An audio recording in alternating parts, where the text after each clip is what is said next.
असलामुअलैकुम प्यारे दोस्तों, क्या हाल है जी। तुम वेखदे पे मेरा यूट्यूब चैनल गाल मोहाड़ ते मैं तुहाडा होस्ट अब्दुल मालिक मिराली।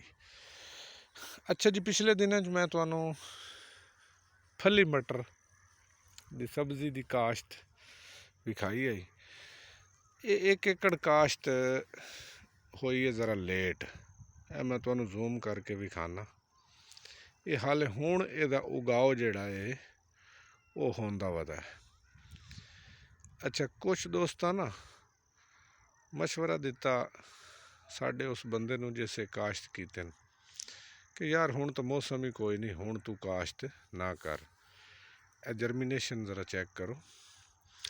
ये अज हो गए जी इस मटर नूं बीजिया कोई 20 दिहाड़े ना। ऐ देखो, ये 20 दिन होए इसकी बिजाई कीती नूं। ये हाले कोर ते पिया है और हाले जमदा पिया है। अच्छा, वो कहन लगा जी हुण तो मौसम ही कोई नहीं, ना बीजो। लेकिन वो साढ़े दोस्त ने ना ये बीज दिते मटर, 1 एकड़। ए ज़रा चेक करो, माशाअल्लाह बेहतरीन यदि जड़ा ना जर्मीनेशन हुई पई है। ए चेक करो, कैसी ज़बरदस्त जर्मीनेशन है। यानी फुल सर्दी है उस ये बीज दिते न जी, लेकिन बेहतरीन जर्मीनेशन है। ये मैं वीडियो तुहानू इस वास्ते विखा रहा कि 12वें महीने, ये मेरे ख्याल पहले महीने की को 5-7 तारीख नू ना, अज 24 है, ये 5-7 तारीख नू बीजे गए न। तो यदी जर्मीनेशन चेक कर लो। अगर कुछ दोस्त मतलब लेट अगर गढ़ लेंदे तो परेशान ना होवन, जर्मीनेशन भी बेहतरीन है। और हुण जिसले इसनू खादा वगैरह तो पानी शानी लगा, इंशाअल्लाह बहुत ज़बरदस्त हो जासन। बहुत बहुत शुक्रिया। अच्छा, 1 एकड़ मैं तुहानू विखावा, ए पर नाल पिया।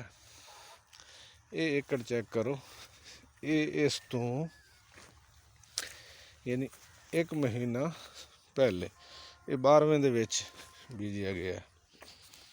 यदी सेहत जिहड़ी है इस वक्त ये इस पोजीशन है। ये हुण माशाअल्लाह फुल्लां दे उत्ते आया पिया।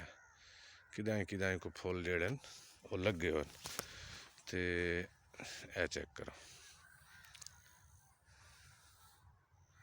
ए चेक करो, इन्हें हुण फुल शुल कुछ लगे पैन। तो इंशाअल्लाह ये हाले भी को महीना डेढ़ लै जासी, तकरीबन रमज़ान शरीफ यदि चुनाई शुरू हो सी। तो तमाम दोस्तों का बहुत बहुत शुक्रिया है। मेरे चैनल को सबसक्राइब करे सो, घंटी के बटन को दबाई सो, आने वाली हर वीडियो जी है तुहाडे तक बर वक्त पहुँच सके। ए ज़रा जर्मीनेशन, ए नवे मटर की जर्मीनेशन ज़रा चेक कर लो, बेहतरीन जर्मीनेशन।